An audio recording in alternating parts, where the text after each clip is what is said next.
Salam Bapak Ibu Saudara yang terkasih di dalam nama Tuhan kita Yesus Kristus. Terima kasih sudah mendukung perkembangan channel ini dengan cara subscribe, komen, dan share. Baiklah Bapak Ibu Saudara yang terkasih di dalam nama Tuhan, pada kesempatan ini kita akan mendengarkan debat antara apologet Kristen Indonesia bersama dengan para polemikus Islam. Mari kita dengar dan menyimak video ini secara cerdas dan memberikan komentar yang baik dan positif. Mari kita dengarkan video ini dan selamat menyaksikan. Tuhan Yesus memberkati kita. Di dunia tadi, kekristenan sering ditindas dalam segala abad, tapi hasilnya makin meluas, bahkan menjadi mayoritas. Karena itu kita melihat, kita bangga ada dalil itu, bahwa yang ilahi tidak nusul jadi benda mati, jadi buku ataupun jadi batu. Juga ada dalil bahwa manusia akan cenderung sama seperti sesembahannya. Karena itu kalau tidak ada adab atau ria, takabur, merasa puasa bisa mencicil dosa, perbuatan baik bisa mencicil dosa, itu berarti mau naik menjadi seperti Allah, takabur. Sesungguhnya hanya Allah yang bisa menghapus atau mengurangi atau membersihkan manusia dari dosa. Tidak bisa batu. Presiden Amerika, negara adikuasa pun tidak bisa menghapus dosa, apalagi cuman batu. Zaman Yerobeam mempercayai hal itu, batu bisa menghapus dosa. Bahkan dia meminta umatnya untuk sembahyang menghadap ke kota tertentu, yaitu kota Gilgal pada saat itu. Dan itu dikatakan di Mazmur 115 ayat 4 bahwa manusia itu akan cenderung sama seperti sesembahannya. Mazmur 135 ayat 15 sampai 18 juga mengatakan manusia cenderung akan sama seperti sesembahannya. Nah, Caligula, Agrippa juga meninggikan percabulan, menganggap dirinya itu suci, menyempurnakan, dia menganggap sempurna, menyempurnakan yang terdahulu, dia menganggap dirinya yang lebih sempurna, yang datang terakhir. Tetapi dia meninggikan percabulan, bahkan ibaratnya tantenya pun, keponaannya pun, segala umur sama dia diambil. Itu dilakukan oleh Caligula. Nah, mana sekarang mereka? Tidak pernah bisa bangkit lagi. Singgungnya mas, singgungnya Iria. Astaga. Ya, saya berbicara tentang kitab ya, tidak bicara agama Anda. Ya Allah. Ya, karena itu tidak berbicara dengan iman tertentu ya, tapi ini berbicara tentang apa yang tertera dalam Alkitab. Sebab itulah Abraham pada saat itu juga berkata kepada istrinya Sarah, kita tidak lagi seperti nenek moyang kita menyembah bulan dan bintang. Itu karena moyang dari Abraham dulunya juga melakukan kesalahan, menyembah berhala, menyembah benda-benda mati, bulan dan bintang. Saya sendiri juga tidak mencatat atau meregister secara khusus iman-iman apa saja yang memakai simbol-simbol bulan dan bintang. Saya juga tidak hafal. Jadi sejak dari zaman dulu 3 benda ini menjadi favorit berhala, penyembah berhala, batu maupun bulan maupun bintang. Itu apa yang tercatat dalam Alkitab. Saya tidak bicara iman tertentu, tidak ya. Batu juga di zaman Nebukadnezar ditinggikan, yang ilahi dinusulkan jadi batu. Bang Nasir, 3 benda ini menjadi favorit dari para penyembah berhala. Saya juga tidak mencatat di agama modern sekarang apakah ada yang menggunakan simbol-simbol seperti itu. Saya sendiri tidak mencatat karena saya mendalaminya hanya iman Kristen itu. Karena itu kita bersyukur bahwa kita punya dalil bahwa manusia cenderung sama seperti sesembahannya, dan kita bersyukur punya dalil bahwa yang ilahi Allah dalam iman kita tidak nusulnya menjadi buku ataupun nusulnya menjadi benda-benda mati, nusul menjadi batu. Terpujilah Tuhan Yesus. Terima kasih Agatha. Ya, amin. Benar ya kata Pastor Cipto. Itu tadi saya undang Ustadz loh, Pak Ustadz Syarif. Kemana ya? Mungkin sibuk kali ya. Itu Pak Ustadz Syarif itu juga dia sering di room saya, dan dia tuh banyak juga ini belajar lah dari sini. Naik lagi Pak Ustadz Syarif. Nah ini bagus juga ini Pak Ustadz ini.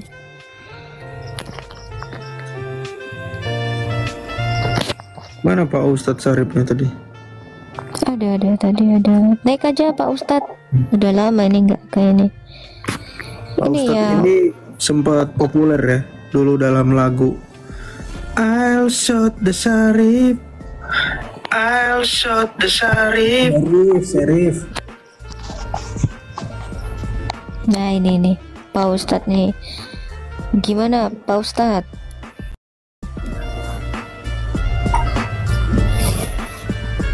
Ustadz sama saja.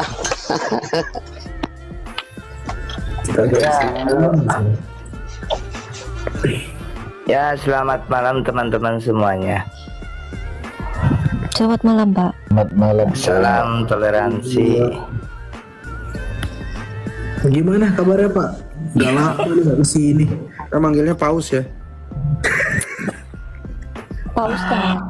Pak Ustadz. Alhamdulillah sehat. Saya udah bertobat lah, nggak mau lagi urus iman orang lain gitu.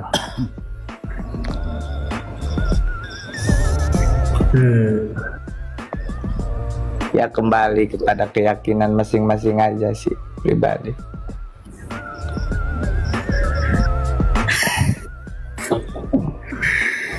Aduh. Kayaknya terguncang karena sarkasnya Pastor Cipto tadi. Next level sih sarkasnya, ngeri. Aduh, Pastor Cipto savage sekali. Oh, tapi kalau dari narasi Pak Syarif ya, saya sudah tidak mau lagi ngurusin agama orang lain. Sebelumnya ngurusin berarti Pak Syarif. Enggak, bukan Sebelumnya begitu. gemukin, Mbak. Bukan ngurusin, enggak. Lebih ya tidak sengaja kan saya masuk Komal. Awalnya itu ke diskusi lintas agama ini kan gitu. Banyaklah ilmu yang saya petik gitu ya. Dari mulai Bang Edis, Mbak Gata gitu ya, RK gitu, saya akan masuk gitu. Ya dari situ kesini ya, emang diskusi lintas agama ini candu juga sih kadang ya, apalagi para penghujat itu kan. Maka saya ya kembali kepada keyakinan masing-masing aja sih gitu.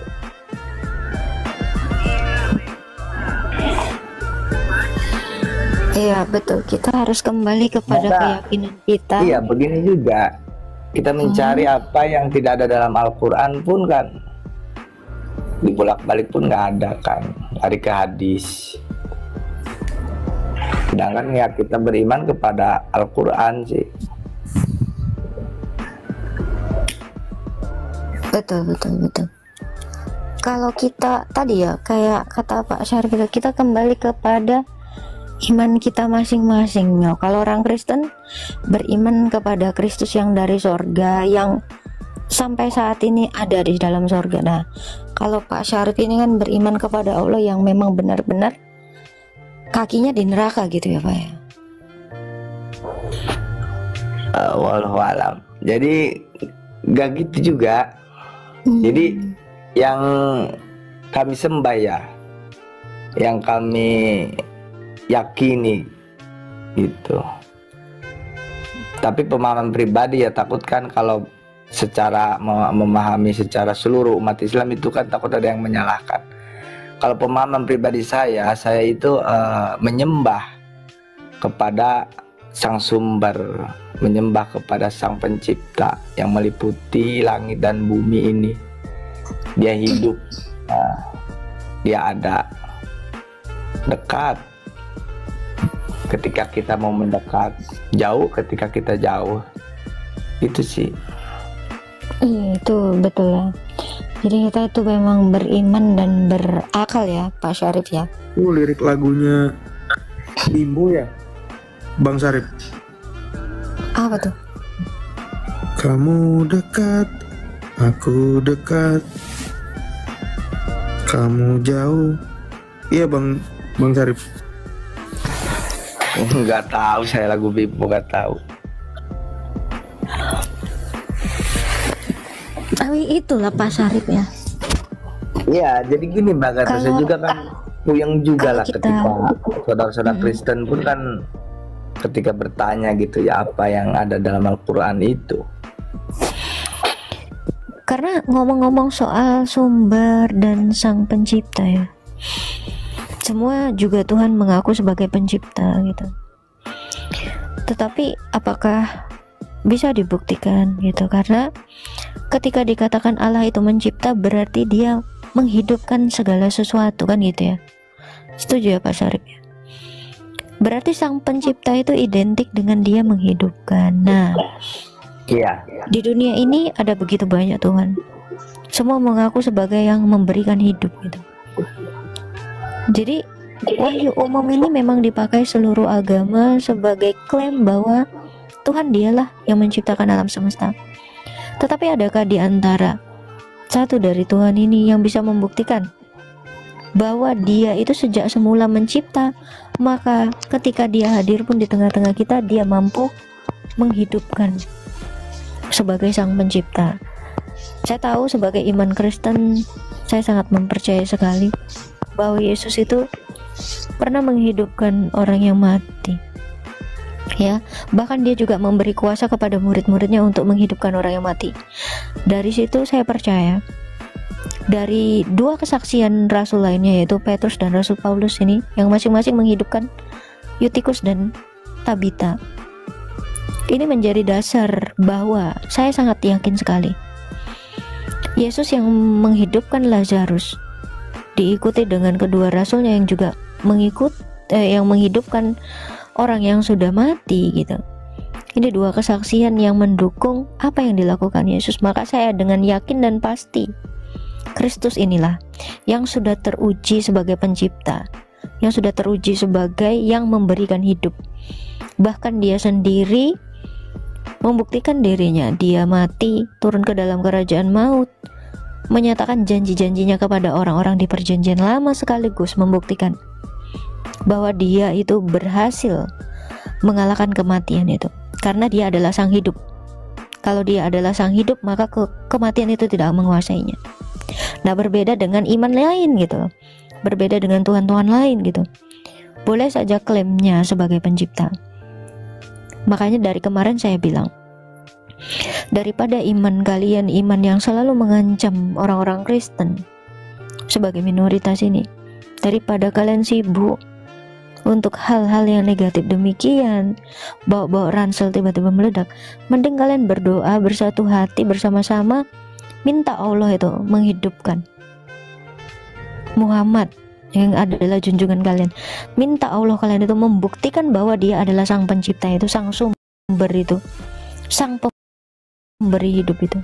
Simpelnya seperti itu.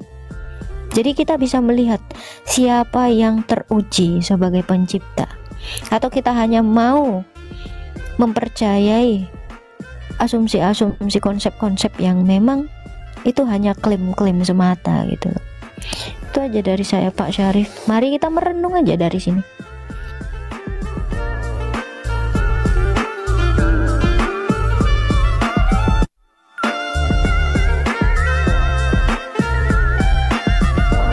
Iya, makasih pencerahannya Mbak Gata.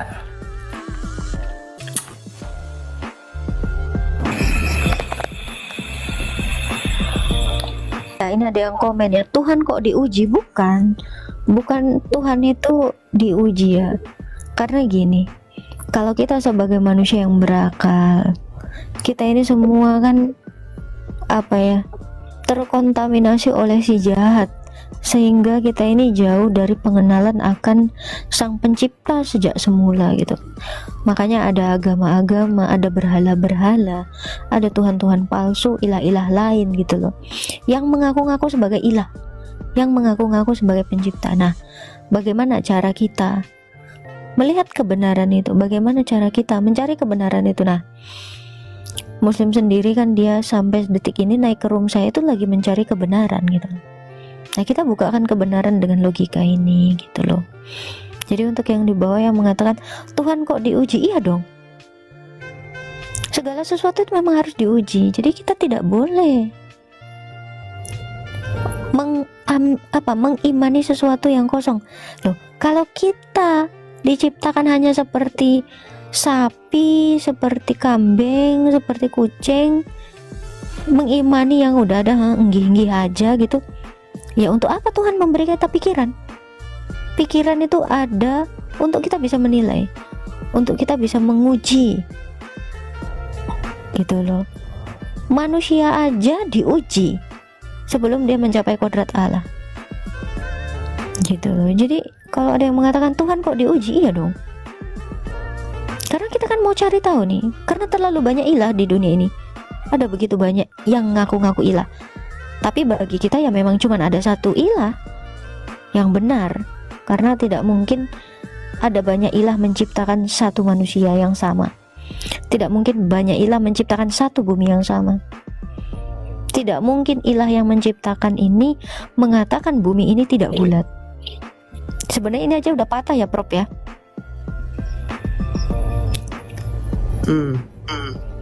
Kelihatan sekali ini ilah yang aku pencipta ini tidak mengenal apapun gitu.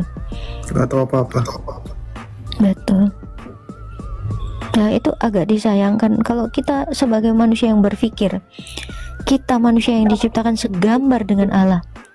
Kalau Allah memiliki kecerdasan, kita juga memiliki kecerdasan.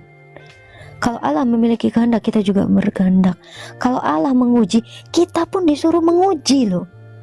Karena kita adalah gambaran Allah itu yang tidak kelihatan itu. Kristus itu adalah gambar rupa Allah yang tidak kelihatan itu. Nah ini mari untuk teman-teman lah merenunglah di sini daripada kita sibuk ya. Cari pembenaran akan iman masing-masing. Mari kita cari kebenaran melalui logika. Gitu sih Pak Syarif.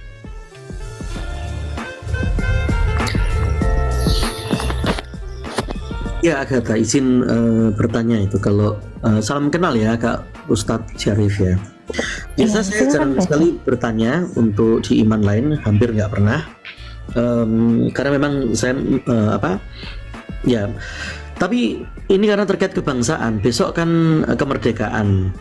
Ya hari ini ya sudah kemerdekaan, kita bersyukur ya 79 tahun.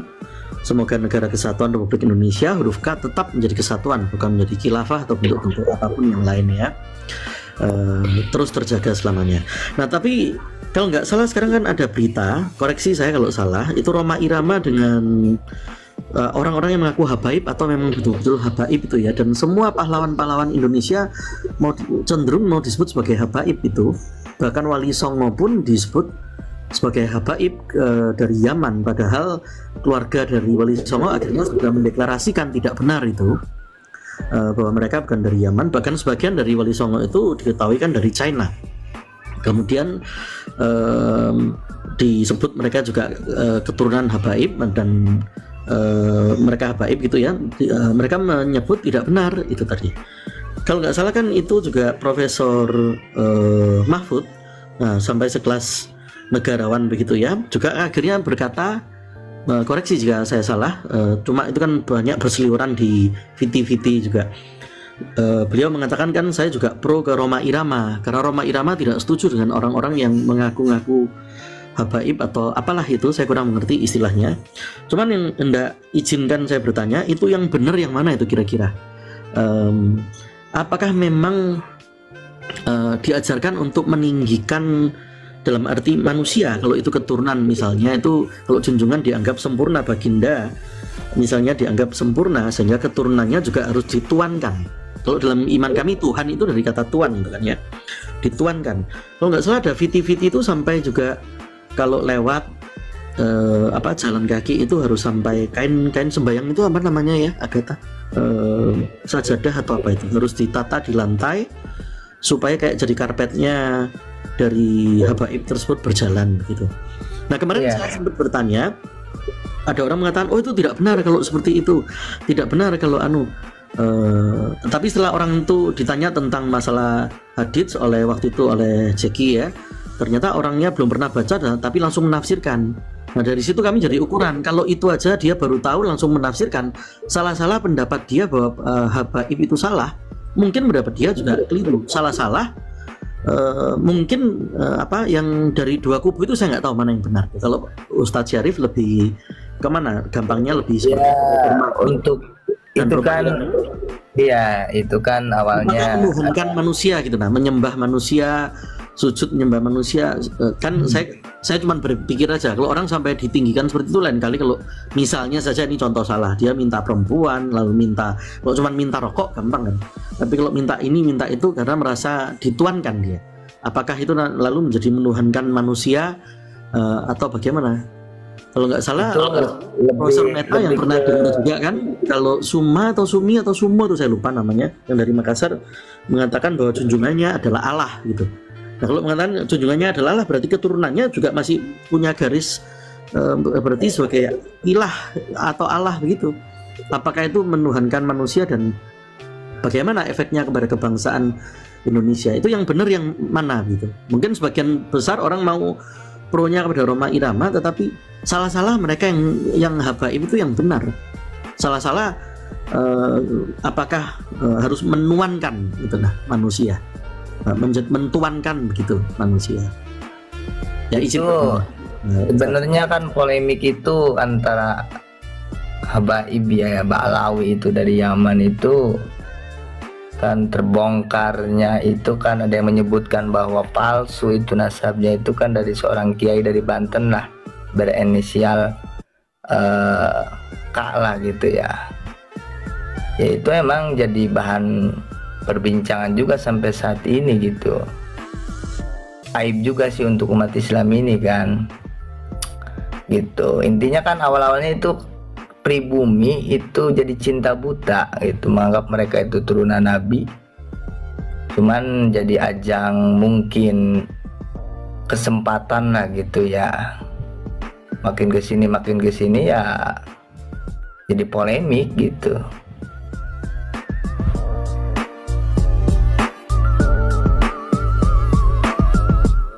Cuman menjadi pertanyaan yang benar itu yang nah begitu. Secara kalau dari dasar iman begitu. Oh iya. Yang dari kebenaran ya. Boleh nggak menuankan manusia? Kalau nggak boleh. Tapi kok misalnya serasa seperti itu, atau kalau salah-salah ya memang boleh. Iya.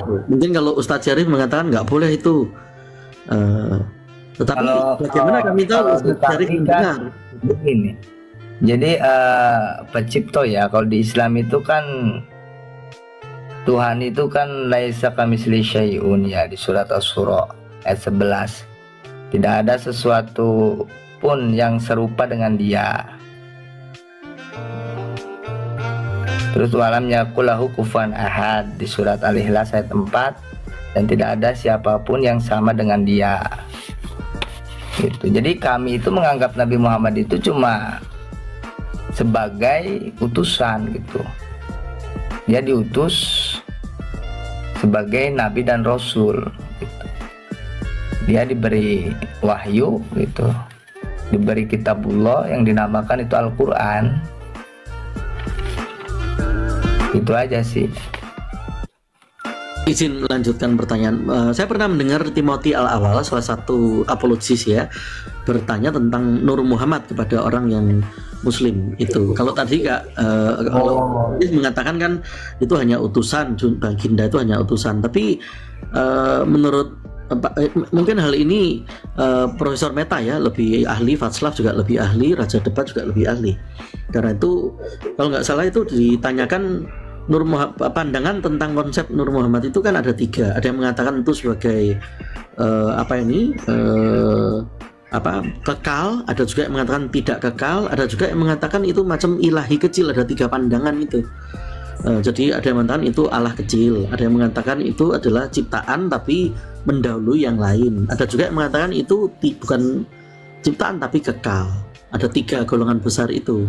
Nah kalau Ustadz Syarif mengikuti pandangannya mana? Karena kalau itu memang kekal, berarti salah-salah keturunannya juga keturunan dari orang yang kekal. Kalau untuk Nur Muhammad kan itu beda lagi gitu Pak Cipto, bahasanya itu kan itu bukan Muhammad yang diutus di kota Mekah yang sekarang makomnya itu di Madinah. Jadi itu Nur Muhammad itu kan ada yang pemahaman ke situ emang ada. Jadi kan itu konsepnya lebih ke pandangan tauhid ya. Gitu.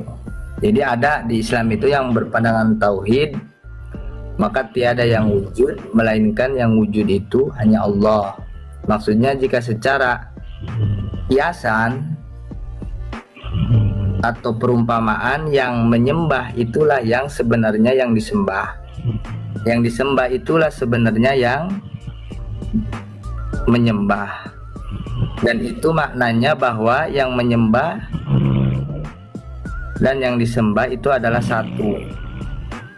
Sebagaimana Ibnu Arabi berkata, yang menyembah dan yang disembah hakikatnya adalah satu. Itu kata Ibnu Arabi ya. Jadi yang menyembah itu adalah yang disebut sifat atau Muhammad nih. Ini ke Nur Muhammad nih kan. Yang menyembah itu adalah yang disebut sifat Muhammad. Dan Muhammad ini didohirkan secara syariat disebut hamba. Dan siapa yang disebut dan siapa yang disembah itu. Oh, yang bentar Pak Ustadz. Berarti ya. Berarti ini yang dimaksud sifat itu adalah Muhammad gitu. Iya, itu kan ya, Nur itu. Jadi Nur Muhammad. Jadi bukan Muhammad yang di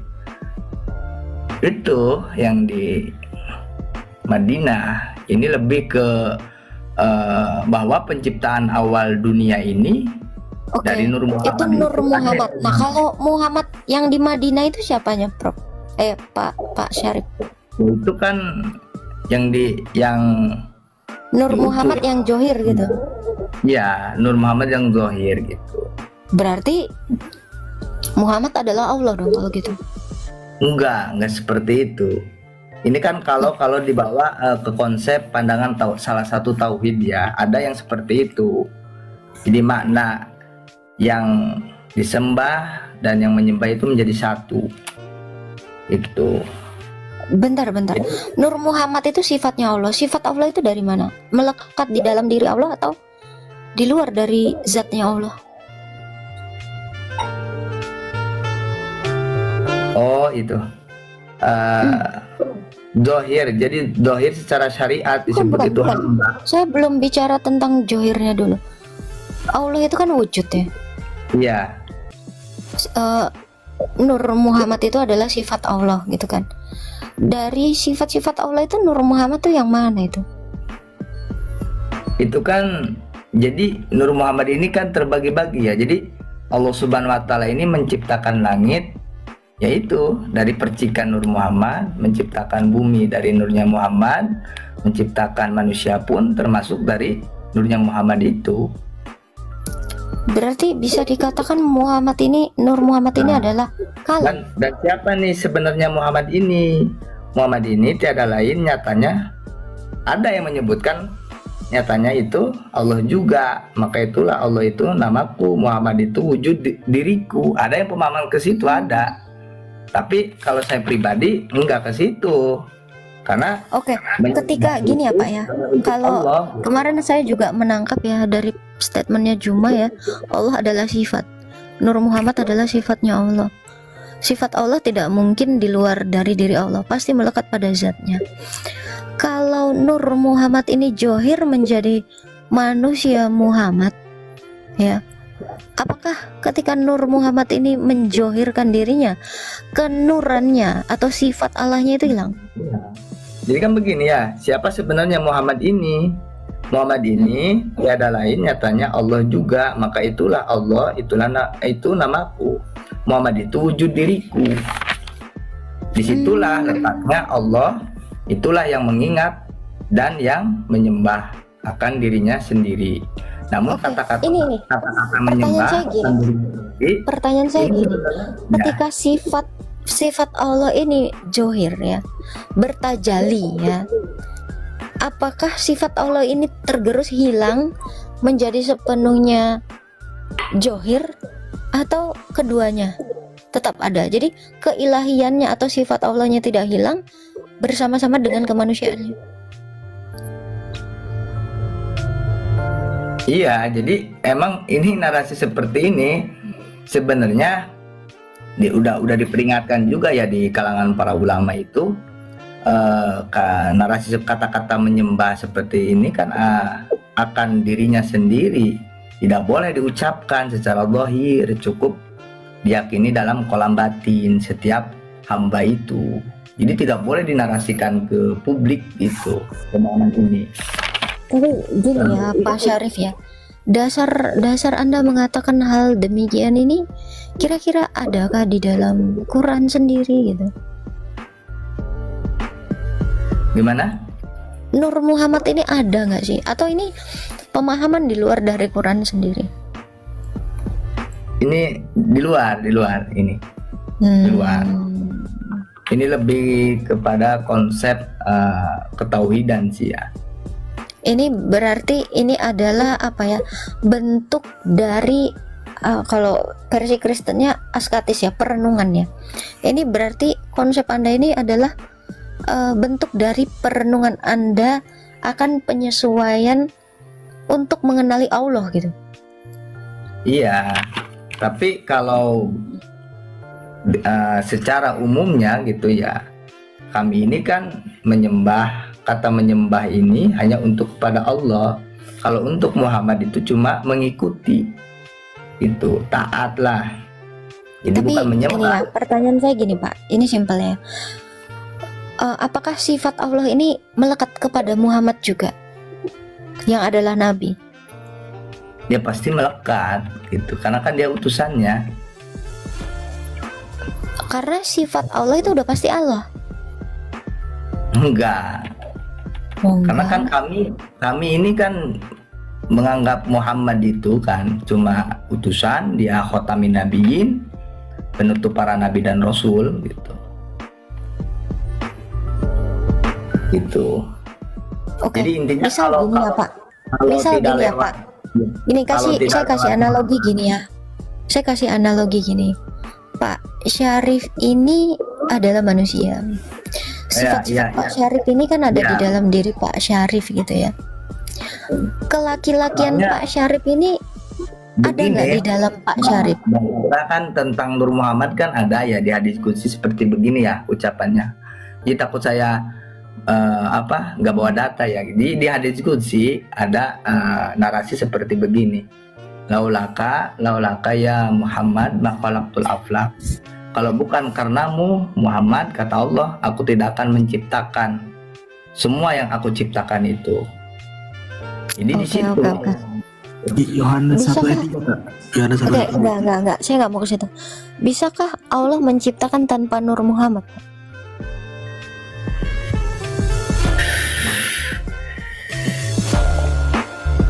Ya, itu kan udah di hadis qudsinya seperti itu. Walaupun ada mungkin sebagian, mungkin ada yang nggak percaya tentang Nur Muhammad ini, ada. Bisa tanpa Nur Muhammad itu bisa, tapi sebagian gitu ya umat Islam ada yang tidak percaya dengan Nur Muhammad ini. Karena kan tadi statementnya Pak Syarif ini bilang semua ini tercipta akibat dari percikan Nur Muhammad ini gitu kan. Itu tadi kan saya tadi catat itu. Jadi bisakah Allah mencipta tanpa Nur Muhammad Pak? Gimana? Bisakah Allah mencipta tanpa Nur Muhammad?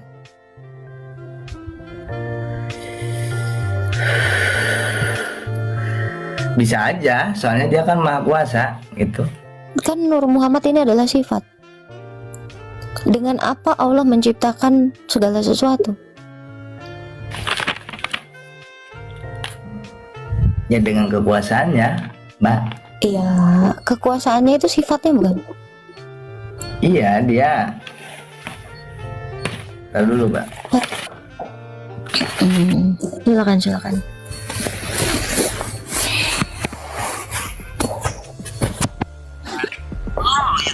Nur Muhammad ini hakikatnya apa, Kak? Sifat. Nur Muhammad itu adalah sifat. Iya, berarti itu diciptakan atau pencipta? Nanti. Oke.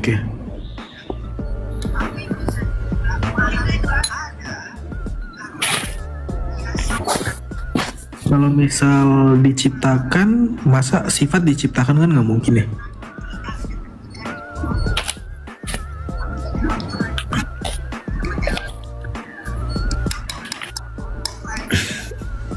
Bukan.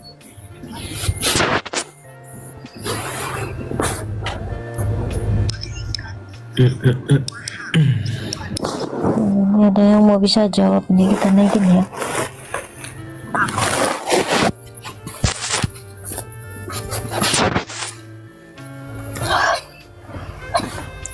Silakan.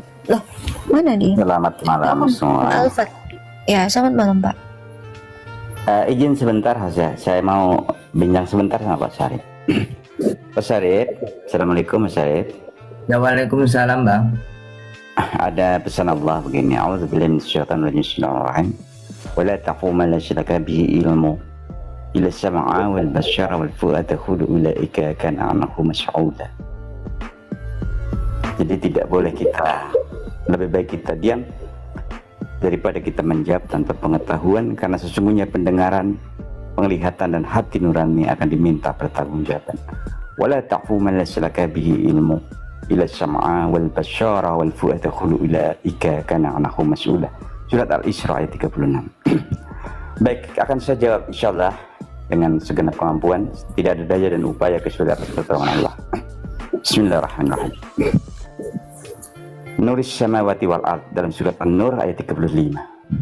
Allah adalah nur segala apa yang ada di langit dan apa yang ada di bumi. Bicara langit adalah bicara ruang, berarti bicara tentang dimensi ruang. Bicara waktu berarti kita bicara tentang dimensi waktu. Ruang itu ada beberapa dimensi, banyak dimensi ruang. Tapi kita akan bicara yang ringan-ringan saja. Jadi Allah adalah nur. Nur dalam bahasa Arab, kalau di Indonesia kan adalah cahaya. Kalau di fisika kan adalah energi. Jadi nur dalam bahasa Arab, kalau di Indonesia kan adalah cahaya. Kalau di fisika kan adalah energi. Maka Allah adalah sumber energi. Jadi, segala apa yang ada apakah di langit Allah dan apa yang energi ada di atau bumi. esensi, Pak? Oke, biar saya jawab dulu ya, saya terangkan kan, kalau diizinkan. Saya ingin membahas secara sains berkaitan dengan energi. Mungkin kita akan mulai dari vacuum state kepada foton, Higgs boson, gluon, graviton, lalu kepada kuark, partikel-partikel atom kuantum, kemudian kepada ion atau molekul, sampai kepada 4 fisik dalam ilmu fisika: fisik padat, cair, gas, dan solid.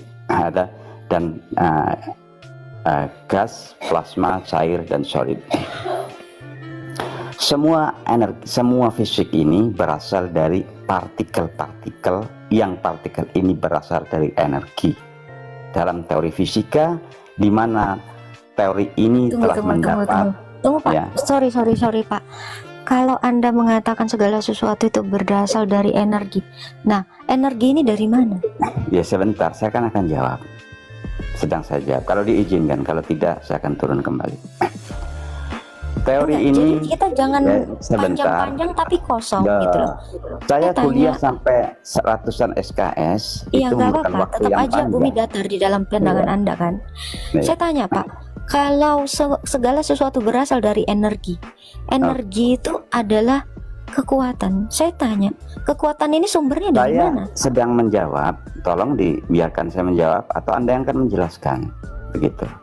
Ketika saya naik, Jangan, saya berjanji gitu. akan menjawabkan, maka beri saya waktu untuk menjelaskan. Itulah kita dalam berdiskusi. Ya, saya akan menjawab dengan 2 narasi berpikir. Saya menjawab dengan jawaban yang rasional, yang logik, bahkan mungkin rasional. Karena ini kerangka berpikir manusia yang benar, kecuali orang stres, orang gila, dan orang-orang yang putus sarafnya. Maka saya dari 2 kerangka ini menjawab dengan secara logik, bahkan mungkin rasional. Jadi dalam penemuan sains, nanti akan saya coba tarik benang merahnya, di mana bukan daya tapi gaya, ya. Gaya-gaya sebelum menjadi partikel-partikel virtual seperti foton, Higgs boson, gluon, dan graviton, dialah satu partikel yang keadaannya kadang ada bila diteliti, kadang tidak ada. Para sains menyebutnya dengan vacuum state. Ya. Suatu keadaan. Maaf Pak, Anda jelaskan aja esensi dari Allah Anda. Iya, saya sedang menjelaskan. Daripada Anda menjelaskan sains gini saya Pak ya. Saya sedang menjelaskan. Saya terserah Anda mau profesor Pak, tapi tolong Anda melihat audiens, Anda menggunakan diksi-diksi orang yang tidak mengerti. Anda mau terlihat sok tinggi, sok high, tapi penonton, audiens itu nggak mengerti, tidak menangkap apa yang mau Anda katakan. Ucapan Anda sia-sia gitu. Tolong bernarasi yang bisa ditangkap oleh kepala manusia, karena Anda kan mau merasionalkan sesuatu. Jadi kalau Anda mau merasionalkan atau melogikakan sesuatu, masukkan itu ke dalam audiens Anda gitu. Jadi gunakan diksi sekiranya yang sederhana.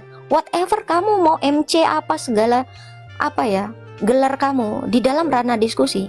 Saya dalam tidak tertarik surat Fussilat dengan ayat 53, Allah berjanji akan menunjukkan kebenaran-kebenaran Al-Quran pada segala ufuk-ufuk di alam ini dan pada diri mereka sendiri. Pertanyaan saya hanya itu Pak. Kalau Anda mengatakan energi adalah sang sumber, ya, berarti sang sumber ini dari mana asalnya? Energi ini dari mana asalnya? Itu saya tanya. Itu aja dulu Pak. Jangan jauh-jauh Pak. Proton, koton, apa entah segala macam. Yang kayak kamu nih Pak, alah, itu udah makanan saya dari saya Islam Pak. Terlalu receh kamu mau ngaku-ngaku itu. Saya anak SMA, saya cuma lulusan SMA. Saya mengerti diksi Anda itu. Teman saya itu bukan profesor lagi Pak. Teman-teman saya itu ahli-ahli tasawuf Pak. Profesor itu masih di bawah Pak. Jadi begini Mbak Gata ya, masalah Nur Muhammad ini kan jadi perdebatan di kalangan umat Islam ini kan tentang ada yang percaya tentang Muhammad ini karena tertuliskan di arasnya Allah itu kan bersanding di situ antara nama Allah dan nama Muhammad. Malahan ketika penciptaan Adam itu Nur Muhammad itu diletakkan di belakang kepalanya Adam alaihissalam. Dititipkan cahaya itu, cahaya yang utamanya itu, terus sampai ke Nabi Muhammad SAW. Iya, saya paham pemahaman Pak Syarif ini mengatakan bahwa Nabi Muhammad itu adalah tajalli dari sifat Allah. Saya mengerti itu. Makanya ini pertanyaan saya Pak ya. Bisakah Allah memperkenalkan dirinya sendiri tanpa Muhammad?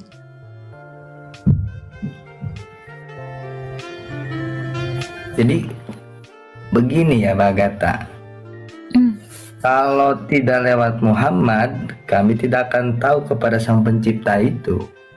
Oke, berarti Allah tergantung sama Muhammad. Allah tidak berdiri sendiri karena dia butuh makhluk untuk menyatakan dirinya. Dia gagal jadi Allah. Itu konsekuensinya. Loh, sekarang saya tanya Pak, kalau kita manusia ini bisa mengenal Muhammad tanpa Allah, kita bisa mengenal siapapun manusia di dunia ini tanpa Allah. Tetapi kita tidak bisa mengenal Allah tanpa Muhammad, maka konsekuensinya adalah Allah bergantung sama Muhammad. Sementara Allah itu tempat bergantung semua makhluk. Allah itu berdiri sendiri kan? Kalau dia berdiri sendiri, dia tidak butuh Muhammad dong untuk memperkenalkan dirinya. Betul tidak? Logikanya gitu. Jadi begini Mbak Gata, jadi kan tauhid Islam ini kan begini, konsep Islam ini ya. Konsep dalam Islam, akidah Islam yang menyatakan keesaan Allah. Islam mengajarkan bahwa Allah esa, Esa 1 tidak dari segi bilangan. Saya nggak nanya itu, Pak. Ini saya mau jawab sedikit ya. Untuk yang namanya Rito Ngalabura, dengar ya, Dale ya. Kalau kamu bertanya, apakah Pak Syarif tanyakan dulu sama dia fungsi si papa itu apa? Saya kasih tahu, papa atau bapak itu artinya sumber. Ya, Allah itu adalah terang. Kalau sang sumber itu adalah terang, apakah sang sumber itu punya kelamin? Dungu. Saya mau katakan kamu dungu. Ya, kenapa? Karena terang itu tidak berkelamin. Bapa itu artinya sumber, bro. Kenapa dia disebut Bapa? Karena dia adalah asal usul segala sesuatu. Bapa sama dengan sumber. Kalau kamu dikatakan sumber air, apakah sumber air itu adalah mata air itu adalah laki-laki atau perempuan? Arti Bapa itu adalah sumber. Itu definisinya. Ya, IQ masih jongkok, Dek. Udah saya bilang, teman saya itu profesor, lebih dari profesor. Ya, Dale PA. Kamu belum masuk di level ini, sayang. Kamu tuh level jedotin kepala. Ya, tadi bapak gelarnya entah apa gitu. Tapi bisakah ditangkap? Ya, ilmumu seabrek-abrek, tetapi kalau kamu tidak bijaksana menggunakan ilmumu, kamu sama dengan anak-anak PAUD. Gitu ya. Jadi sumber itu adalah Bapa. Bapa adalah sumber.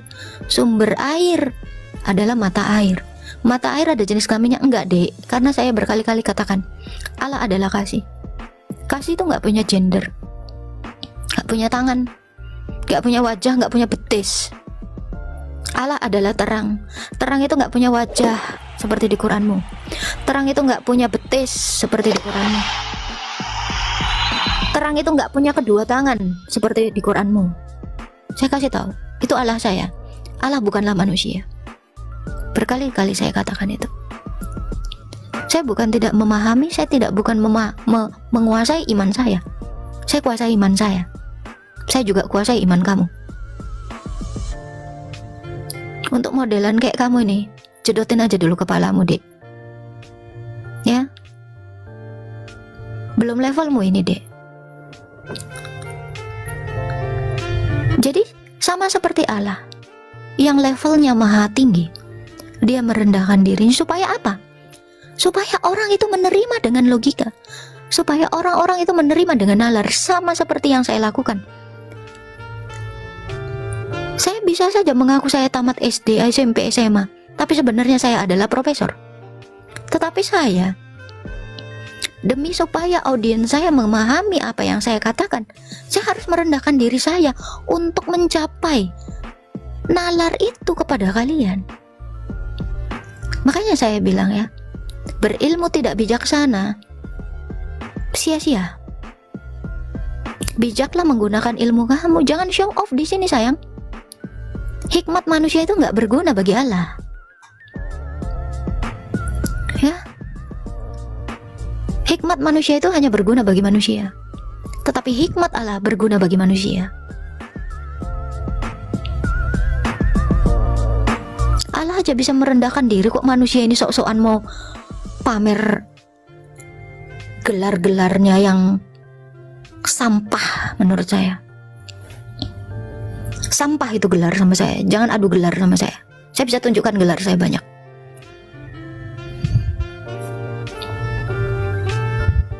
Kalian nggak lihat uban saya sampai segininya ini? Karena yang kalian tahu saya ini cuma lulusan SMA. Kan cuma sampai situ. Kenapa? Karena tidak penting bagi saya untuk meninggikan diri saya. Gitu ya. Jadi untuk bapak-bapak yang tadi sok-sokan mau atom apa segala macam, Pak, kimia saya 9 dari dulu.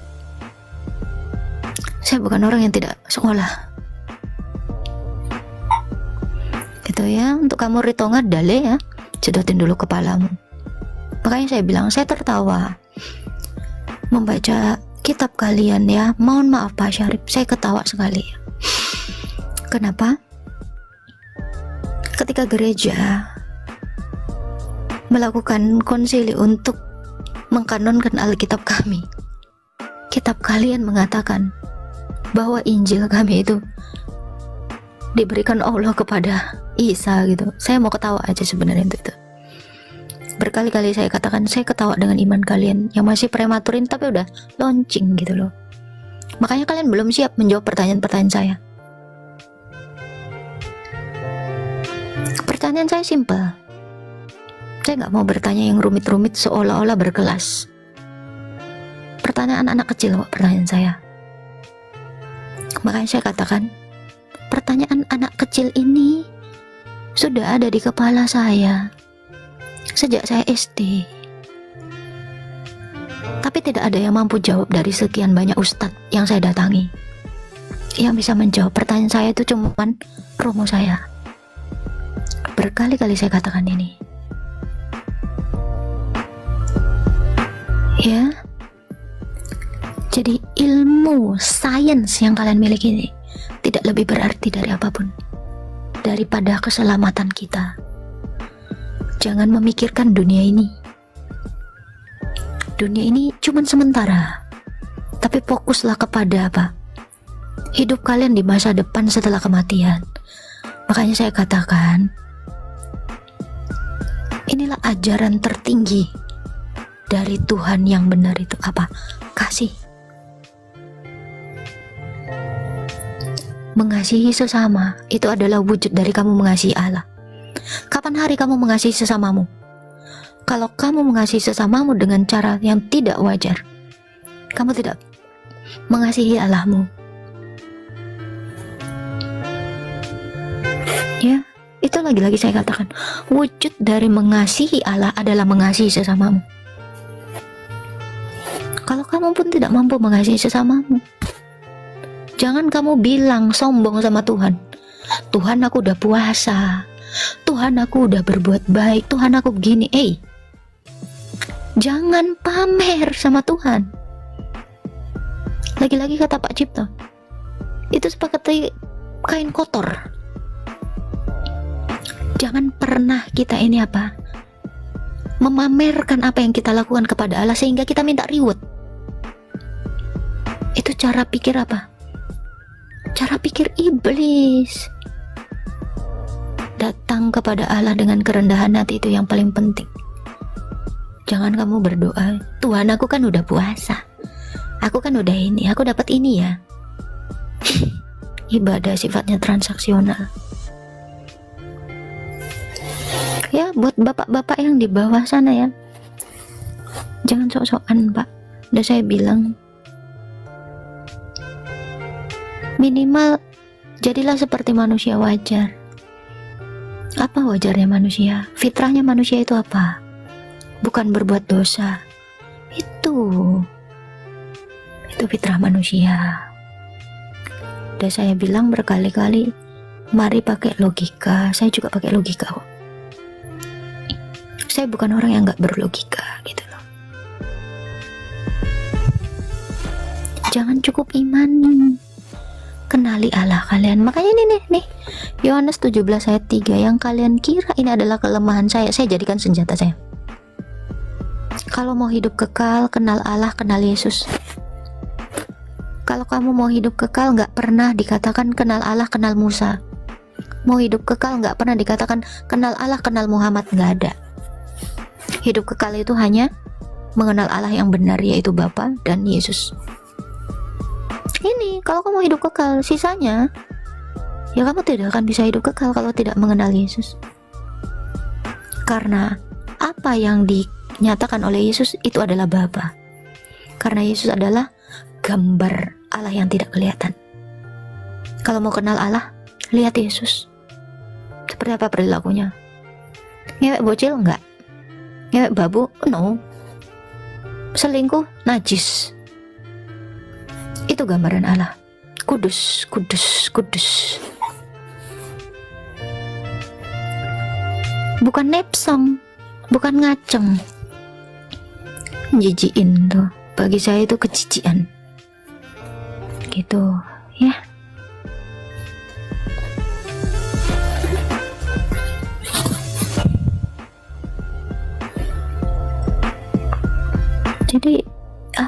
saya katakan ya, untuk kalian ini,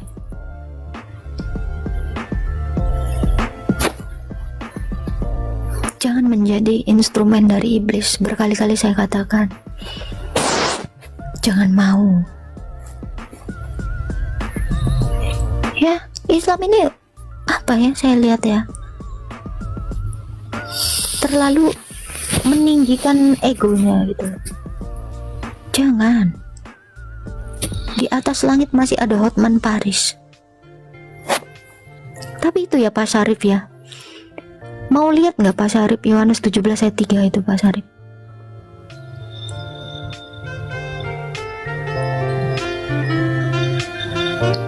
Ini sebenarnya poinnya Pak Syarif. Yohanes 17 ayat 3 ini Pak Syarif. Hidup kekal itu mengenal Allah yang benar dan mengenal Yesus. Kalau nggak kenal Allah yang benar ya nggak kenal Yesus, nggak kenal Yesus ya nggak kenal Allah yang benar.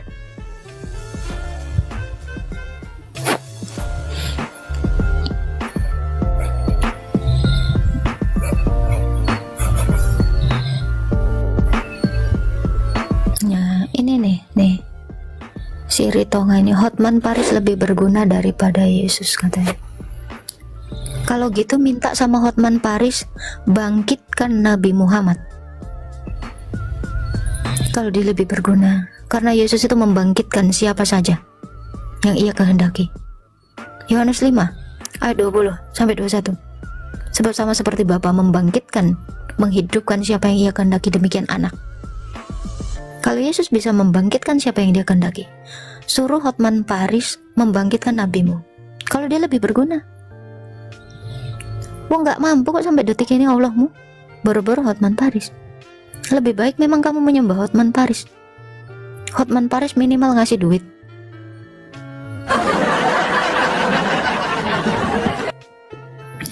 Gini ya, kalau Yesus Tuhanmu suruh dia cabut nyawaku sekarang, Tuhan saya itu menghidupkan bukan mematikan. Kalau kamu mau mencabut nyawamu bro, gak perlu pakai Tuhan saya, tangan saya bisa. Ular kobra itu bisa cabut nyawa kau bro. Ya, gak usah manggil Tuhan. Truk gandeng sana bisa nyabut nyawa kau. Tetapi coba menghidupkan. Nah itu. Ya, kamu sembah aja itu ular kobra. Ular kobra itu bisa matiin siapa aja yang kau mau. Ini logika. Makanya saya bilang, kalau masalah membunuh, mematikan, iblis itu adalah pembunuh sejak semula. Tuhan saya tidak membunuh. Ya, kamu itu cuman mau mencabut nyawamu bro. Saya telepon, ces, meninggoy kok hari ini. Gak usah pakai Tuhan saya, karena membunuh itu terlalu gampang bro. Sejenis binatang aja bisa nyeruduk kamu sampai mati. Terlalu receh, menghidupkan dong. Anti mainstream dong, sekali-sekali. Pembunuhan banyak kok di dunia ini. Pembunuh itu ada berapa ribu, berapa miliar. Masa Tuhan hanya mengotori tangannya untuk membunuh kau? Cuy, botol kali cara nalar kau dek. Saya kirim ular kobra ke rumahmu, Sherlock. Mati kau detik ini. Gak perlu Tuhan saya, karena Tuhan saya bukan pembunuh dek. Kalau kamu menyembah yang bisa mematikan, sembah ular sana. Sana sembah. Ular kobra itu mematikan loh. Viper itu mematikan.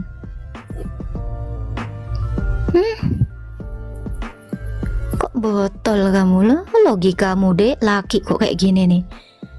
Logika kosong. Bukan lucu. Udah kena kan? Udah kena mental kok kan? Kena ke mentalmu. Ya, untuk orang-orang yang suka mengancam, menghilangkan nyawa ya, itu setan ahlinya deh. Galatia 5 ayat 16 sampai yang ke-26 mengatakan bahwa hidup menurut daging atau roh.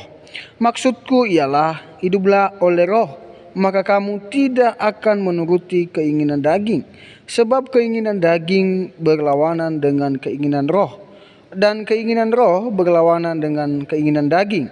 Karena keduanya bertentangan sehingga kamu setiap kali tidak melakukan apa yang kamu kehendaki. Akan tetapi jikalau kamu memberi dirimu dipimpin oleh Roh, maka kamu tidak hidup di bawah hukum Taurat. Perbuatan daging telah nyata, yaitu percabulan, kecemaran, hawa nafsu, penyembahan berhala, sihir, perseteruan, perselisihan, iri hati, amarah, kepentingan diri sendiri, pecinderaan oleh roh pencemah, kedengkian, kemabukan, pesta pora, dan sebagainya. Terhadap semuanya itu kuperingatkan kamu, seperti yang telah kubuat dahulu, bahwa barang siapa melakukan hal-hal yang demikian, ia tidak akan mendapat bagian dalam kerajaan sorga. Tetapi buat roh ialah kasih, sukacita, damai sejahtera, kesabaran, kemurahan, kebaikan, kesetiaan, kelemah lembutan, penguasaan diri. Tidak ada hukum yang menentang hal itu. Barang siapa menjadi milik Kristus Yesus, ia telah menyalibkan daging dengan segala hawa nafsu dan keinginannya. Jikalau kita hidup oleh Roh, baiklah hidup kita juga dipimpin oleh Roh. Dan janganlah kita gila hormat, jangan kita saling menentang dan saling mendengki. Ya, dalam kebenaran firman Tuhan ini Bapak Ibu Saudara mengajarkan kita bahwa kita harus menjauhkan diri seperti yang disampaikan tadi, bahwa dalam percabulan, pencemaran, iri hati, fitnah, ya mari kita menjauhkan diri kita dalam hal itu, karena tidak berkenan kepada Tuhan. Nah, dari debat yang sudah kita saksikan dan sudah kita dengarkan bersama, banyak orang yang menyampaikan sesuatu pernyataan mereka sesuai dengan pemahaman mereka tentang Yesus. Tetapi itu salah. Karena kenapa?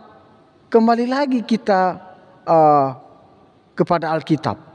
Alkitab menyampaikan bahwa Yesus Kristus adalah Tuhan. Dia adalah jalan, kebenaran, dan hidup. Tidak ada jalan melalui Bapa kalau tidak melalui Dia, yaitu Yesus. Maka dari itu percaya kepada Yesus, maka hidup akan selamat. Dan kalau tidak percaya Yesus, engkau akan binasa. Maka dari itu bertobat dan percayalah kepada Yesus. Itu saja yang mungkin bisa saya sampaikan. Sampai jumpa.